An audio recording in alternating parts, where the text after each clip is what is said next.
Okay. So, cikgu ulang sikit lah yang hari tu pasal pengangkutan kan. Alright, bahan yang boleh merentasi membran plasma. Okay. Bahan yang okay, kejap.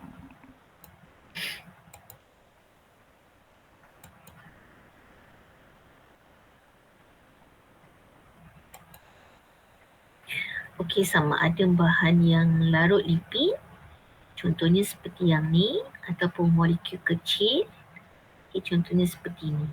Dan juga bahan yang tak larut lipid, molekul besar pun boleh. Macam mana dia boleh? Sebab dia melalui protein. Okey, protein, liang protein. So, daripada liang protein ini, dia akan memilih lah. Alright, so itu sebabnya membran plasma ini bersifat telak memilih lah. Okay, so ini struktur dia. Okay, harap kamu dah ingat, dah tahu. Okay, kita pun dah tengok eksperimen yang melibatkan pergerakan molekul melalui konon-kononnya seperti membran. Alright, yang digunakan adalah tube whisking. Okay, sebab tube whisking ni dia mempunyai ketelapan memilih. Alright, so kita dah tengok dah. Okay, sekarang kita nak tengok membran plasma. Dia ada dua jenis pengangkutan. Dia dua jenis cara mengangkut barang, merentasi dia. Okay, satu dinamakan pengangkutan pasif, satu dinamakan pengangkutan aktif. Pasif bermakna tiada menggunakan tenaga. Alright, kita cikgu tulis.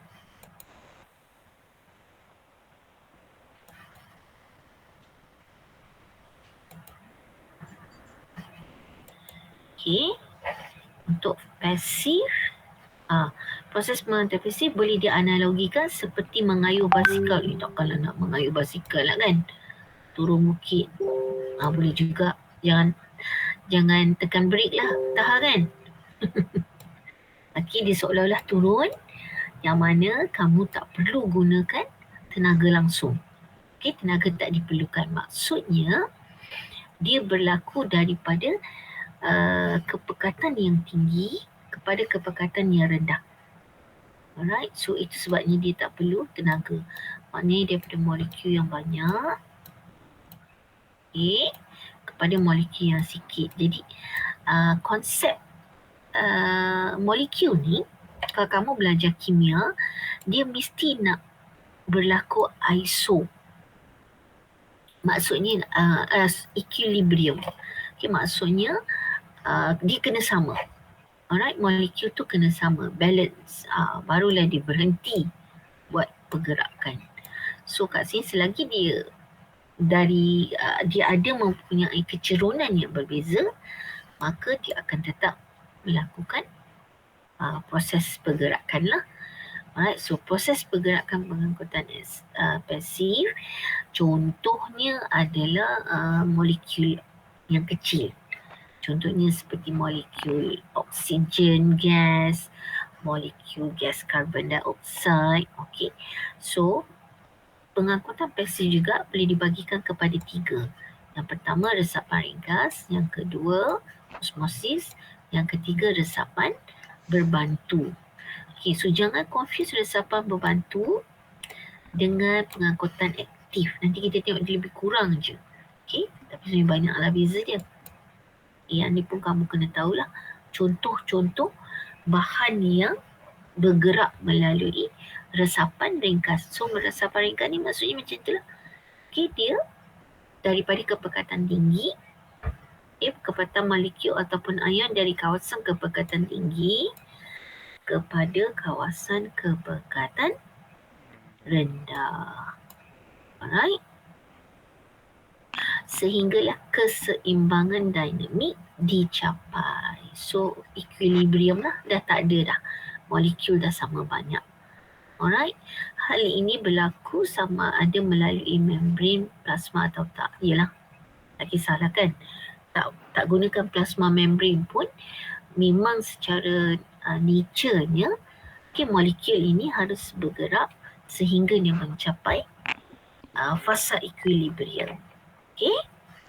So molekul larut lipid, asid lemak dan gliserol, right? Asid lemak dan gliserol, dia pun boleh melalui straight, resapan ringkas, dan juga gas, oksigen dan gas karbon dioksida.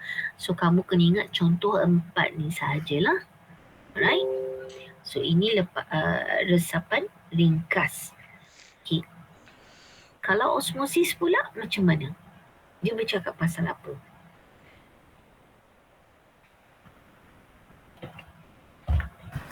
Air.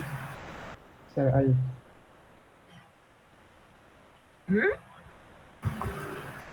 Resapan air. Ya.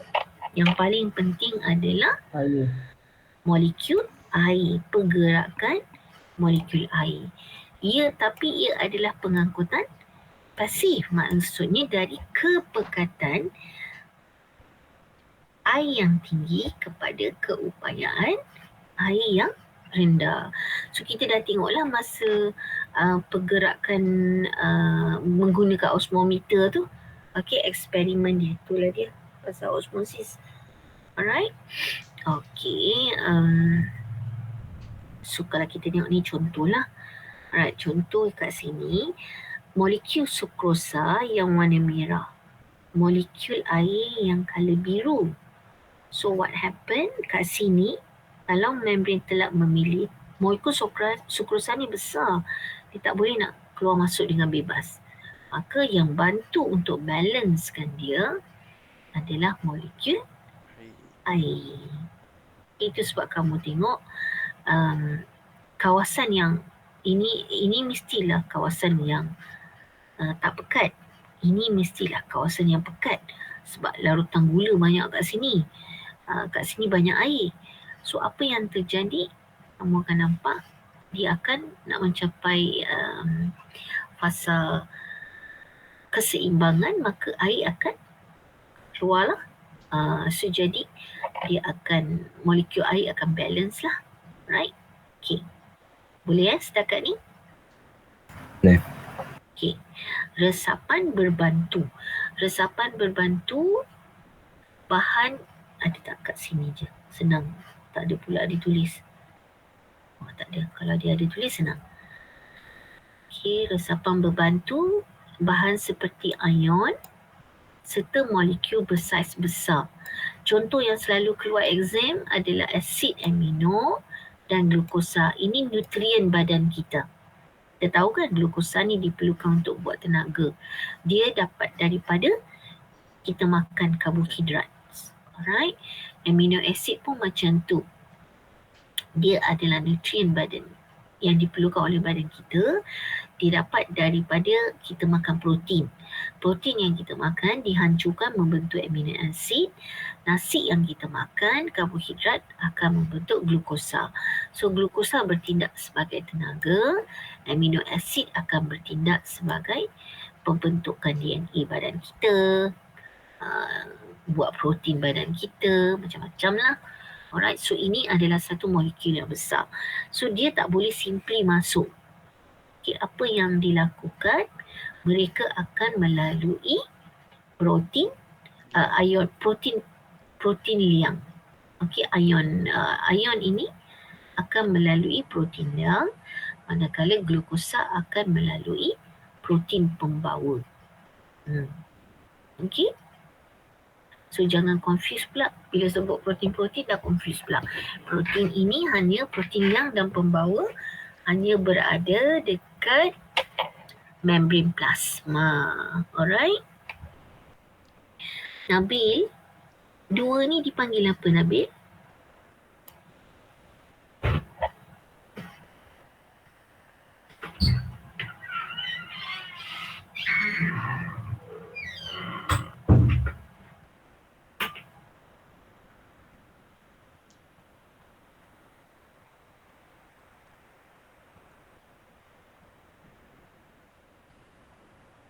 Nabil mana Nabil? Nabil, are you there?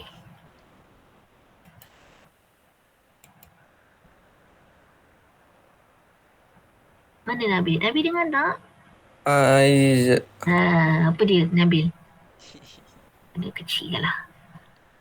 Kau tak saya tak nampak orang. Kau ada yang buat chatting ke? Ni Yang yang mana tengah tu? ni apa ni? Yang tengah tu? Yang ada kepala dengan ekor ni. Apa benda?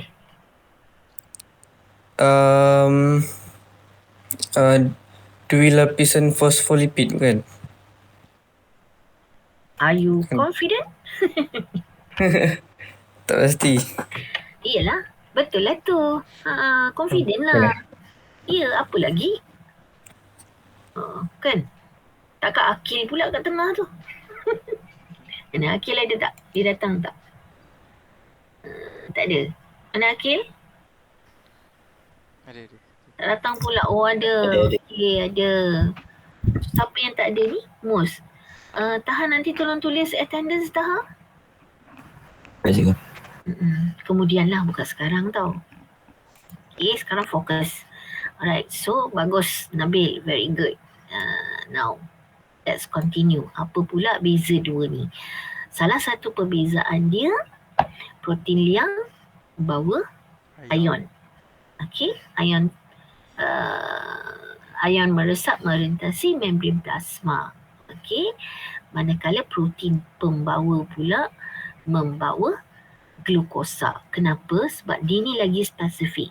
Kalau dia ni guna resapan, dia ni spesifik. Maknanya kalau hanya laluan glukosa, so laluan glukosa sahaja. Kalau laluan tu amino acid, laluan amino acid saja. So dia spesifik. Ion tak boleh lalu. Yang lain pun takkan lalu kot. Ni kira mafia lah ni. Alright?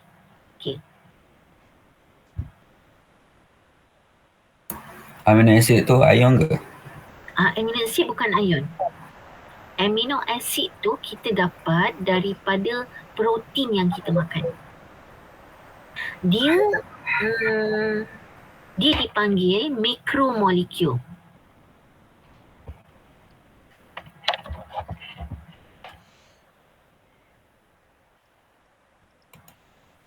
Okay, nama dia mikromolekul. Yang ni nanti kemudian kot kita belajar. Right? Cikgu tak nak cakap lebih-lebih. Mikromolekul ni maksudnya molekul yang besar tetapi sangat diperlukan oleh badan. Ion. Contoh ion kalsium. Itu ion. Ion ini lebih kepada logam berat. Tapi bukan logam yang bahaya tu. Okay. Contohnya seperti ion. Yang paling senang sekali ion kalsium lah kot. Ataupun ion manganese. Okay, yang diperlukan oleh sedikit lah trace element dalam badan kita. Okay. Adakah saya menjawab soalan? Faham. Okay. So kalau soalan tanya bagaimana pergerakan molekul glukosa merentasi membran plasma, so korang boleh cakap dengan cara resapan berbantu. So bagaimana korang boleh lukis dan buat ayat ni lah. Okay, maksudnya glukosa akan bergerak daripada kepekatan tinggi kepada kepekatan rendah menggunakan liang pembawa, protein pembawa. Alright, so korang buatlah gambar ni. Lepas tu glukosa akan bergabung dengan tapak spesifik. Nampak perkataan tapak spesifik pada protein pembawa. Ni tapak spesifik. So dia perlu, dia macam ada ID lah. Nak masuk bangunan. Okay, so ada ID baru boleh masuk. Lepas tu protein pembawa nampak dia akan berubah bentuk. So membolehkan molekul glukosa melalui protein pembawa dan masuk ke dalam sel. Akhirnya molekul itu membentuk semula keadaan asal, dan membenarkan glukosa tu keluarlah ke kepekatan yang rendah. So the same thing goes lah. Tu dia ada glukosa. Okey, ada soalan? Kelas? Senyap je. Tak ada. Ada. Okey kan? Faham kan? Bagus. Okay, now we go for the pengangkutan aktif. Pengangkutan aktif itu maksudnya dia menentang kecerunan. So, instead of turun, bayangkan nak naik bukit, kan? Mesti memerlukan tenaga, betul? Tenaga, energy. Right? So, dia bergerak daripada, kalau ini membran plasma, right? Plasma. So, molekul, let's say molekul ni banyak kat sini, molekul ni sikit kat sini. Maka dia nak bergerak melawan kecerunan. Tak ada kerja kan? Nak melawan kecerunan. Tapi itulah yang berlaku kat dalam badan kita. Kan? Okey, dia, bukan semua benda dia akan mengikut kecerunan sahaja. Okey. So nak melawan kecerunan, nak naik bukit, perlukan tenaga. Tenaga dalam bentuk ATP. Ingat kalau nampak perkataan ATP ini merujuk kepada tenaga. Alright. Dia memerlukan protein pembawa spesifik yang mempunyai tapak spesifik bergabung dengan molekul atau ion. Ada gambar tak? Ni dah contoh dia. Kan? Dia still gunakan protein pembawa tapi ia juga spesifik lah. Alright. Okay. Contoh yang paling famous adalah ni.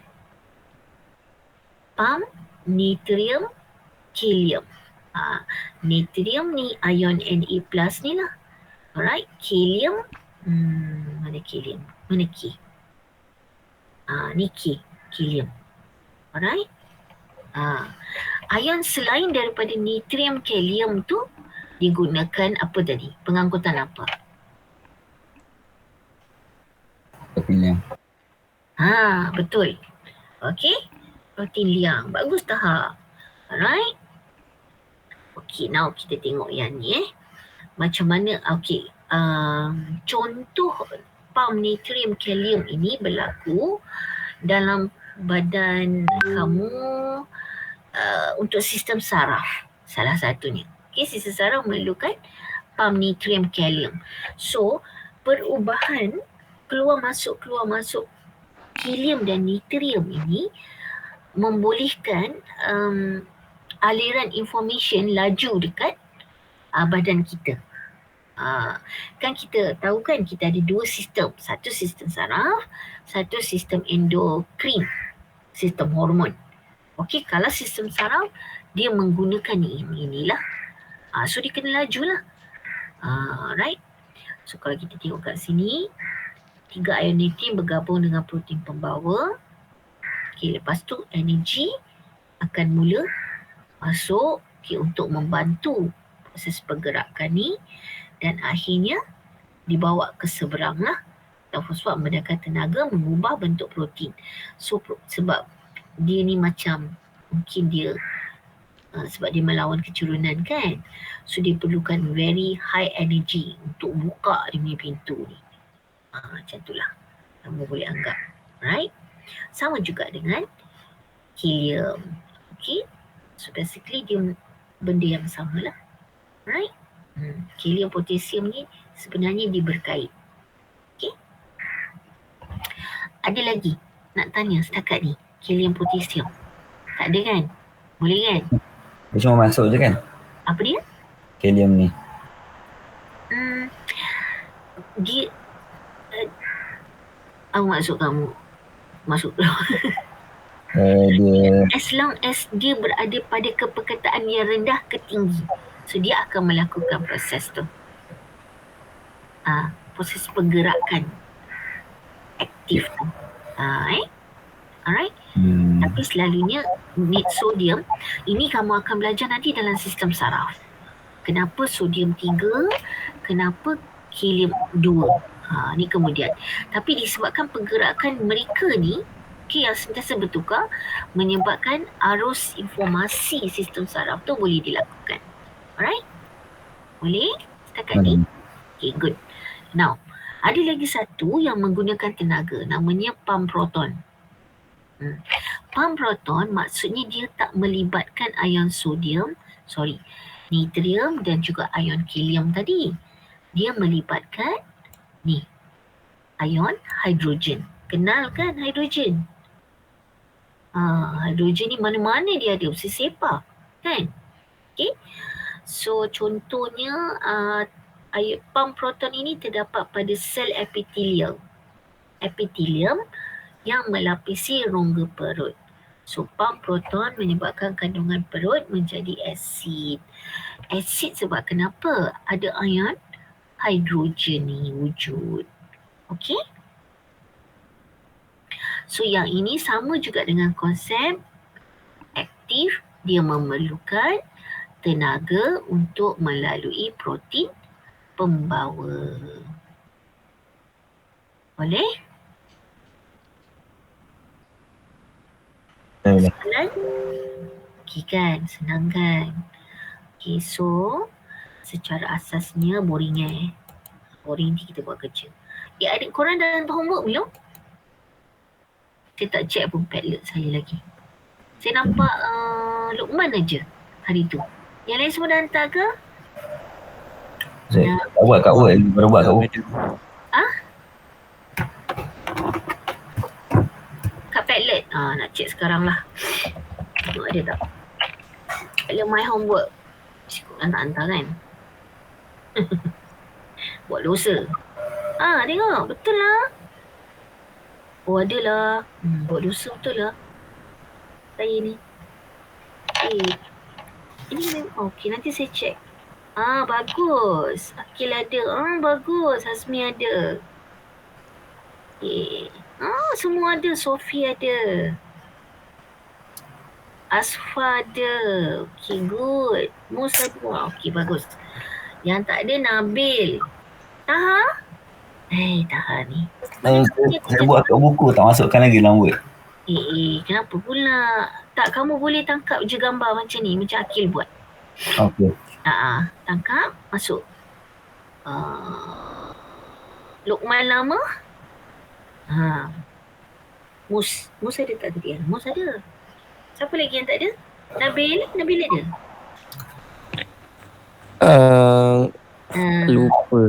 Lupa nak masukkan. Masya Allah. Dah buat, lupa nak masukkan. Masya Allah. 12 hours ago dah. Okey, nanti tolong masukkan kat dalam ni. Alright? Okay, now. Ni peta buih. Biasalah. Tak tahu zaman sekarang ni main peta-peta buih lah. Peta-peta lah. Okay, so kalau kita baca macam yang kita nak baca, pengangkutan terdapat dua jenis. Pasif dengan aktif. Okay. Untuk pasif, dia tidak memerlukan tenaga. Dia berlaku mengikut kecerunan kepekatan. Dia berlaku sehingga keseimbangan dinamik tercapai. Okay, manakala pengangkutan aktif sifatnya memerlukan tenaga, berlaku menentang kecerunan kepekatan, berlaku pengumpulan dan penyingkiran molekul ataupun ion.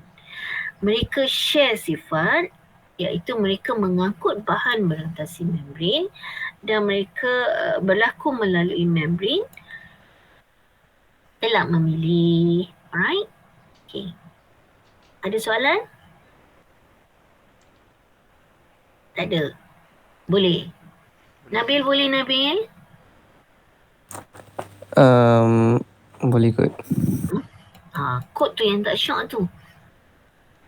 Kenapa kod? Nanti nak kena baca balik. Jangan tak baca lah. Okey, yang mana susah Nabil?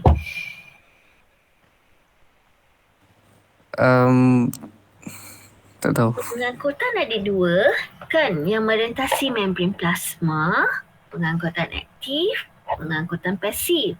Pengangkutan aktif memerlukan tenaga sebab dia menentang kecerunan. Pengangkutan pasif pula dia tidak memerlukan tenaga sebab dia daripada kecurunan tinggi kepada kecurunan rendah. Lepas tu contoh-contohnya tu je. Okey. Ini itu asas. Alright. Ini macam mana pengangkutan ini yang boleh nampak lebih jelas dilakukan kalau kita kaitkan dengan struktur badan kita lah. Okey. Contoh kat sini nampak tak? Okey, kalau kita tengok pengangkutan pasif maksudnya tak memerlukan tenaga. Contohnya adalah pertukaran gas antara alveolus dan kapilari darah melalui resapan ringkas. Okey, maknanya ni dia. Alright. Kalau kita tengok ni paru-paru kita kan, ada dua kan paru-paru kita. Okey. Kat sinilah berlakunya resapan ringkas. Maknanya okey, ni kita punya tenggorok kan. Okey, ini mulut kita. Kan so mulut. Boleh lah. Okey. Ni macam hantu apa tu yang nampak isi perut dia. Hantu apa korang? Penanggal? Korang tak pernah tengok cerita Okay, kan kita sedut oksigen, betul tak? Alright, oksigen masuk, pergi ke paru-paru. Okay, macam mana pula oksigen ni boleh terus je masuk sel paru-paru kita? Inilah dia, melalui pengangkutan pasif, menggunakan resapan mudah. Korang bayangan kalau dia tak guna resapan mudah, macam mana? Kita perlukan oksigen all the time. Itu yang kalau orang tu dia merokok ke apa, so sel alveolus dia ni akan jadi keras. So jadi keras nanti dia asyik start lah rasa susah nak nafas lah, apalah. Itulah dia. Bila dah keras ni macam mana? Kan susah lah oksigen nak gerak macam tu. Karbon dioksida nak keluar pun susah. Right, sebab kat sinilah berlakunya proses pertukaran gas. Okay, karbon dioksida kita buang, oksigen kita masuk, sedut. Alright.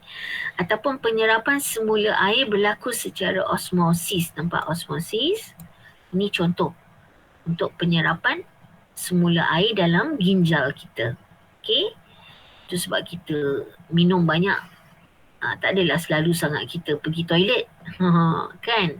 Sebab berlaku penyerapan semula. Kalau ginjal kita rosak, itu masalah. Okay. Ini penyerapan air oleh sel akar. Okay, air osmosis lah kan. Alright, so air bergerak daripada kepekatan yang air yang rendah kat sini, air kat luar, tinggi diserap, masuk. Okay. Boleh? Ataupun penyerapan molekul fruktosa berlaku secara resapan berbantu di vilus. Ini makanan. Fruktosa ni gula. Gula yang besar, that's why dia menggunakan resapan berbantu. Vilus ni adalah usus kecil kita, sel usus kecil kita. So dia menggunakan resapan berbantu. Alright. Pengangkutan aktif. Contohnya seperti penyerapan glukosa dan asid amino. Ini badan Yang tadi tu glukosa lain. Okey, ini dalam vilus. Ini special dalam vilus saja. Right, glukosa dan asid amino. Pengangkutan aktif memerlukan tenaga hanya di sini. Glukosa, dalam vilus. Korang dapat tak saya cakap? Faham tak? Tadi kita belajar. Kan? Resapan berbantu. Betul tak? Betul. Betul tak glukosa? Kan? Tapi kenapa pula kat sini pengangkutan aktif? Sebab dia tengok kawasan. Pengangkutan aktif untuk glukosa dan asid amino hanya berlaku dekat usus kecil sahaja. Ataupun penyerapan semula glukosa dalam tubul renal di ginjal. Ini pun sama. Ini korang kena hafal kawasan-kawasan ni. Okey, pengangkutan sukrosa dari daun ke tisu flowem. Ini kat pokok. Penyerapan air mineral oleh sel akar. Ini pun kat pokok. Ini selalu keluar soalan. Ada soalan? Selalu keluar soalan? Ada soalan? Tak ada. Okey, bagus. Ini isotonik, larutan hypotonik and hypertonik. Ini yang cikgu dah cerita kat korang kan? Ada tak? Yang cikgu cerita macam mana seorang perempuan ini kisah benar yang perempuan kat Singapore tu. Okey, dia sangat health conscious. Health conscious maksudnya sangat menjaga kesihatan.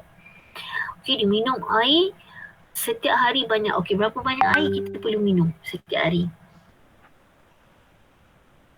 8 liter. Berapa banyak air? 8 liter? 8 gelas. Okey. 8 liter. 8 liter okey lagi lah tu.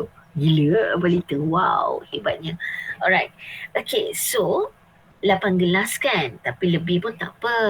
Betul tak? Cuma perempuan ni dia sangat health conscious, sangat over sebab dia kata, minum air bagus untuk kesihatan. Minum air kosong kan? Okay. Tiba-tiba one day dia bangun tidur. So dia minum lebih daripada 8 liter lah kot. Setiap hari. Satu hari dia bangun dia buta. Kamu rasa dia buta kenapa? Bila dia jumpa doktor, doktor cakap you are permanently blind. Buta buat selama-lamanya. Kamu rasa? Jangan takut lepas ni minum air pula Sebab bila badan kamu hypertonik, hypotonik, semua bahaya. Kenapa dia buta? Any idea? Saya belum cerita tu. Kenapa dia Kurang buta? air. Dia buang air? Kurang air. Ya ke? Dia minum air banyak. Macam mana dia boleh kurang? Terlebih air. Dia terlebih air lah kan? Sel dia terlebih air dan sel dia pecah. Disebabkan berada dalam keadaan kondisi yang tidak isotonik. Korang nampak tak tu? Nampak tak dia punya efek dia tu? Dan kenapa sel mata dia dulu? Sebab sel mata kita adalah sel yang paling sensitif terhadap perubahan larutan. So in the end, that's it lah. Blind forever. Ni kisah betul lah korang. Bukan tipu ni. Okay, boleh? Faham tak? Alright.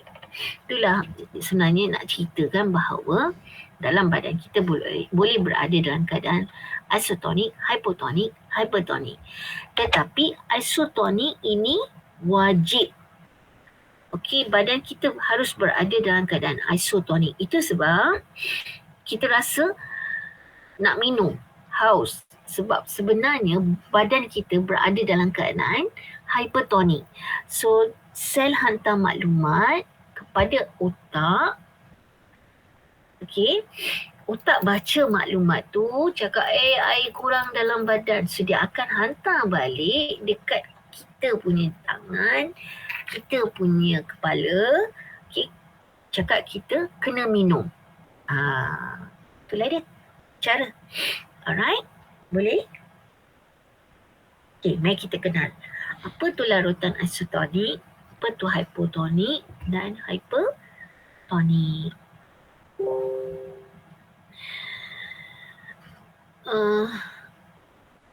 Kalau korang pergi belayar, satu hari korang pergi belayar tu kapal korang pecah. So korang terdampar lah dekat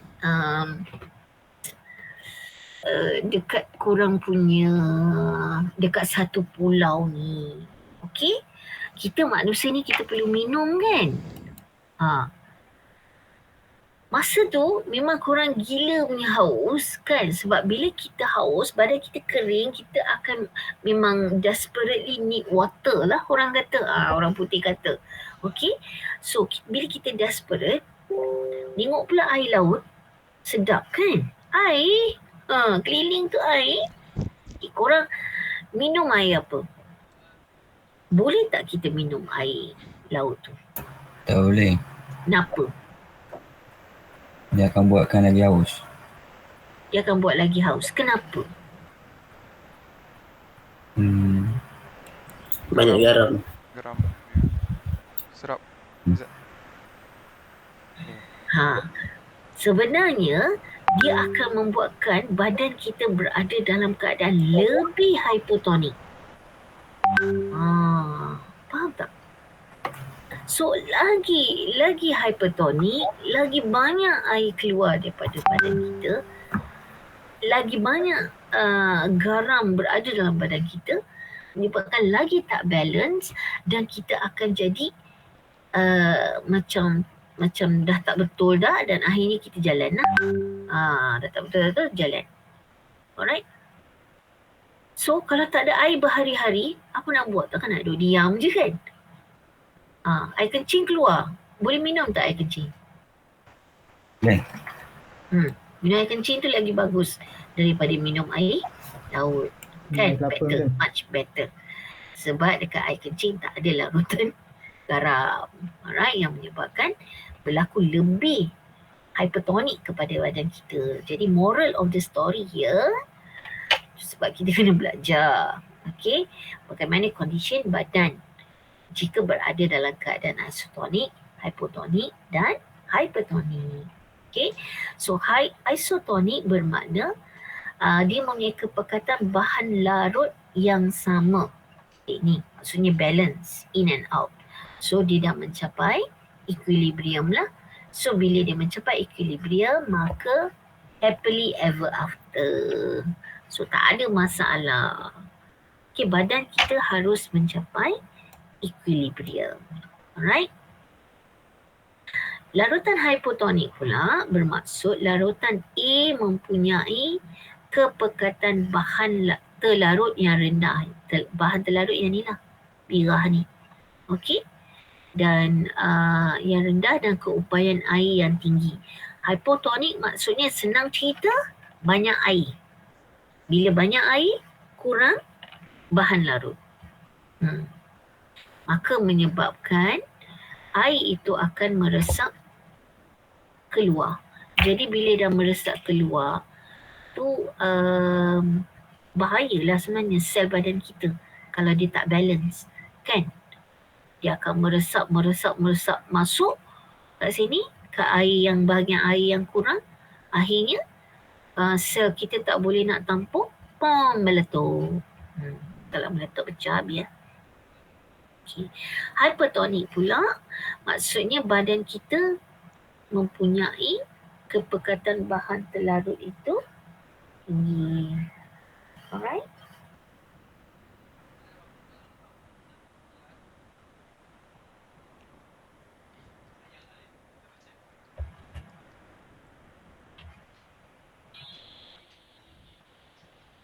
Ada soalan setakat ni?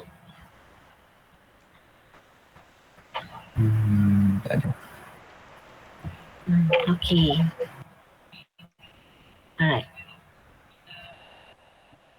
So, kalau kita tengok contoh ni apa yang terjadi kalau kita masukkan sel kita, sel haiwan ni sel kita lah, ke dalam larutan yang hypotonik. Maksudnya keliling dia ni penuh dengan air. So apa jadi? Air akan masuk dalam sel badan. Sel darah. Betul? Ni contoh ni sel darah lah ni. Okay, ni sel darah. Sel darah. Okay. So, air masuk. Apa jadi kalau air masuk lama-lama? Dah lah dia tak ada sel wall kan? Tu dia jadi, nampak tak meletup tu? Nampak tak gambar dia meletup? Ini kisah benar. Tak tipu ni. Okay. Sel meletup. Pecah. Semua sel. Madam, ni memang macam ni dia punya ni. Kalau dia meletup. Memang macam ni. Sel kita. Sel kita dia tak ada sel wall. Jadi dia very sensitive. So sel darah merah kita akan meletup. So bila meletup semua, matilah kita kan akhirnya. Okay. So ini contohlah eksperimen kalau kita buat lah. Sebab sel darah senang kan, kita nak keluarkan darah, kita masukkan kat dalam larutan hipotonik yang penuh dengan air, kita akan nampak. Bila kita tengok bawah mikroskop, kita akan nampak dia pecah. Okay. Proses peletusan sel darah tu dikenali dengan nama hemolisis. Alright. So terlebih banyak air berkoyan-koyan kita minum pun tak bagus. Baik, kalau dia masuk sel darah merah kita kekurangan air. Contohnya kita terdampar dekat, tadi cikgu cakap dekat pulau kan, panas, keliling air, kita pula minum air tu, maka larutan akan jadi hypertonik. Maksudnya kurang air kat sini. Air yang daripada dalam sel darah merah ni akan keluar. So menyebabkan sel darah merah jadi kecut. So bila dikecut, ini kita panggil proses krinasi. So dia tak boleh berada dalam keadaan krinasi ataupun dalam keadaan terlebih air. Ini akan menyebabkan dia tak boleh nak bawa oksigen. So kalau oksigen tak boleh bawa, so you can imagine what happened to your body. Right? And then kita ada larutan isotonik. This is a perfectly badan kita sekarang ni lah. Okay, so sel kita pun hidup dengan aman. Right? Tapi kalau misalnya pada tumbuhan, efek dia lain sikit. Kenapa? Sebab tumbuhan ini dia ada cell wall. Cell wall ni dia buat dia stronger, tak mudah pecah. Right? So contohnya kalau dia dimasukkan dalam larutan hypertonik, air tetap keluar. Okay? Tapi dia akan layu dulu. Layu dulu. Lepas tu baru dia mati. So dia lambat sikit lah nak mati. Sebab sel dia ada cell wall kan. Okay? So tengok sini.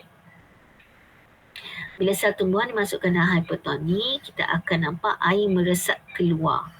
Okay. Fenomena ini dinamakan plasmolisis. Plasmolisis menyebabkan daun dan batang terlentur. That's why kita tengok bila kita tak bagi mereka air, dia akan melentur sekejap. Right? Dia akan layu lah. Okay, layu. Alright. Sel ini mengalami plasmolisis, tapi bila beberapa hari kemudian kita tambah air balik, dia akan segar balik. Right? Tapi kalau kita tak masih lagi biarkan saja juga, lama-lama dia akan matilah dan dipanggil diplasmolisis. Alright? So, tak banyak beza. Okay. Kesan larutan isotonik perfect lah untuk dia duduk elok. Okay? Maka sel berada dalam keadaan perfect. Placid. Alright? Okay, kalau hypotonik terlebih. Terlebih dia akan jadi gemuk tapi dia tak pecah. Sel ini dipanggil segar. Alright? So, ada soalan?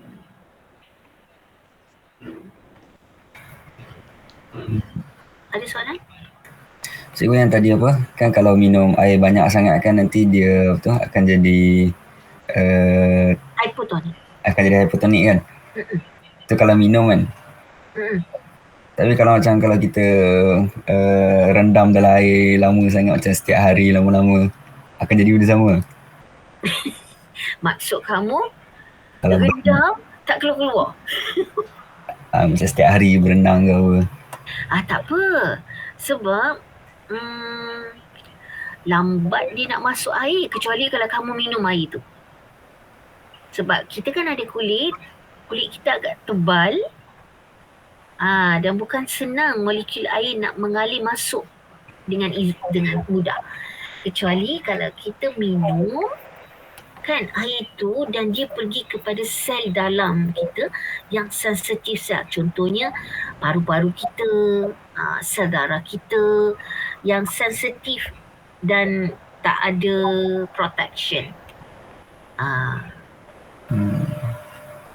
Berenang tak ada masalah dengan syarat jangan minum air tu je lah. Itu je. Okey, boleh? Boleh.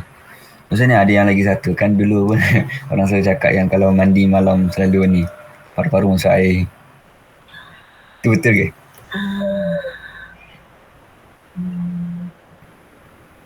Nak kata tak betul tu tak boleh juga, sebab benda tu apa orang kata,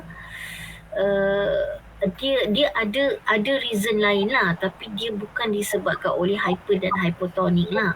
Okey, itu disebabkan mungkin sistem body kita tu lah.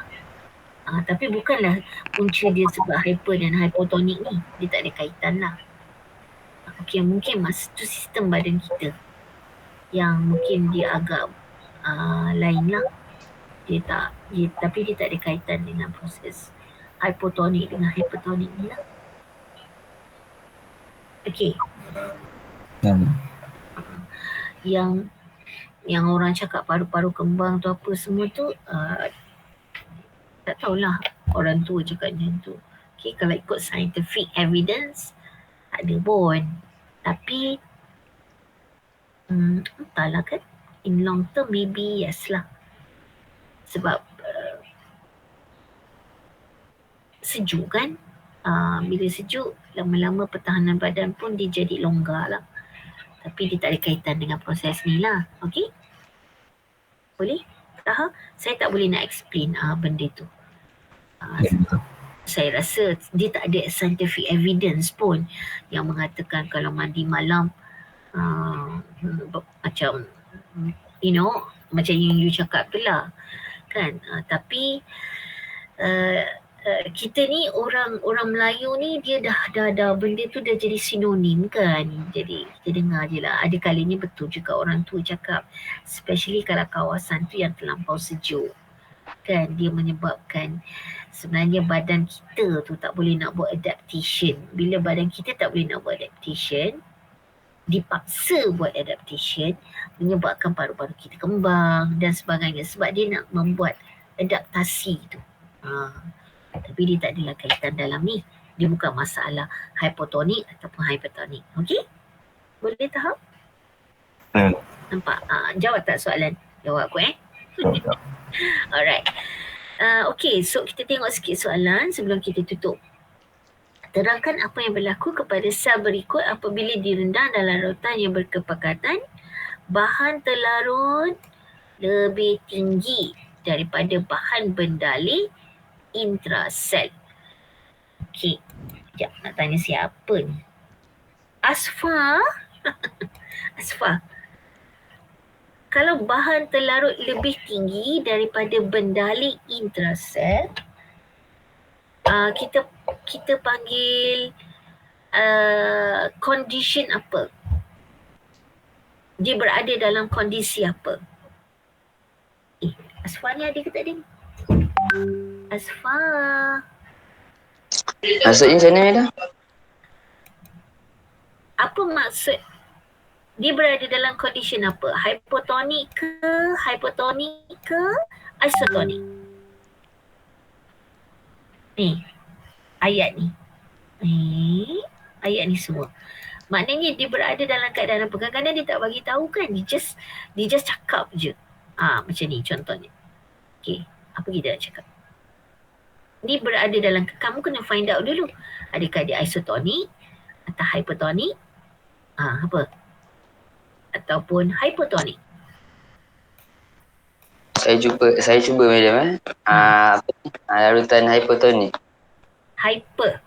Pandai. Betul. Okey, maknanya kalau sel darah merah dimasukkan ke dalam larutan hypertonik, Iman, apa yang terjadi? Sila madam, saya Kalau sel darah merah dimasukkan ke dalam larutan hypertonik, apa jadi? sel merah hypotonik. Apa mengecek. Sekejap. Hypotonik mengecek. Kejap, cikgu tunggu. Kejap. Oh, jauh juga nak scroll ni. Okey. Krenasi. Pandai. Nasi. Okey. Right. Okey, lagi satu tadi apa? Sel tumbuhan pula kan? Sel tumbuhan. Okey, siapa nak jawab? Luqman? Dua-dua Luqman dah ada Luqman lama. Sel tumbuhan pula, kalau dia berada dalam keadaan hipertonik, Luqman, Sekejap je. sel tumbuhan berada dalam keadaan hipertonik, apa dipanggil? Apa nama dia? Plasmolisis. Pandai, very good. So, moral of the story, kita kena buat apa? Hafal. Kan? Hafal. Alah, 3 je condition dia pun. Alright. Okay, next question. Terangkan kesan larutan hipotonik terhadap sel darah merah. Nabil nak cuba, Nabil? Last question. Apa tadi? Nombor 2. Apa jawapan dia? Macam nak buat ayat? Terangkan kesan larutan hipotonik terhadap sel darah merah. Kesan larutan hipotonik terhadap sel darah merah.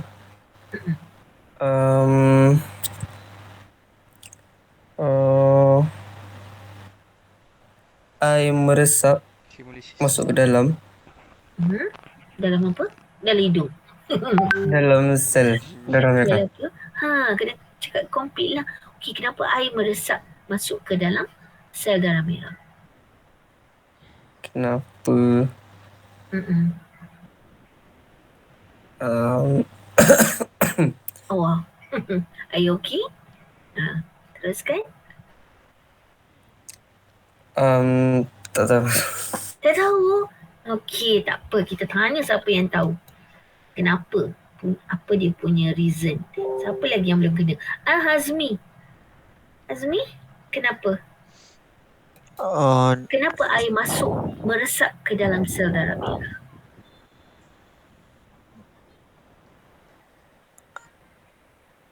Air meresap sebab banyak sangat air. Romantik betul si Hazmi ni cakap. Hazmi kuat sikit, saya tak dengar. Apa dia? Sebab banyak sangat air. Banyak sangat air. Betul lah tu. Kan cuma buatlah ayat saintifik sikit. Sebab larutan hipotonik, molekul air lebih banyak berbanding dengan bahan larut. Betul tak?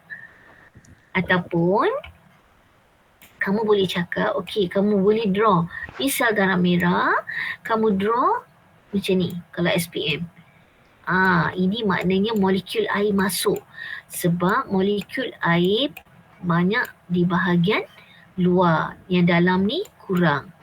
Okay, so buatlah molekul air banyak. Kan? Contohlah. Alright?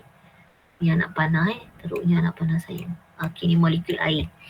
Alright, lepas tu kat sini molekul air sikit. Maka molekul air akan masuk ke dalam. Okay? Explanation tu kena ada point-point lah. Dan last kali cakap proses ini adalah proses osmosis. Okay, boleh Nabil? Nabil ke tadi? Hazmi? Boleh Hazmi? Boleh susun ayat macam tu? Okay. So kita stop kat sini dulu. Esok kita akan sambung lah. Kita tengok aplikasi-aplikasinya. Alright?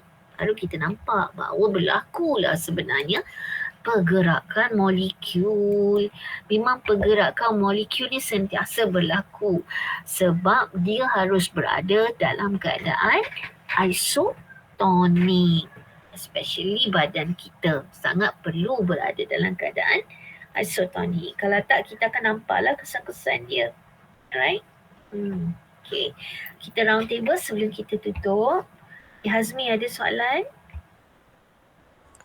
Tak ada, madam. Okay, Luqman. Luqman senyap je hari ni. Luqman baru. Tak bersuara pun hari ni. Kenapa Luqman? Demam ke? Tak ada, madam.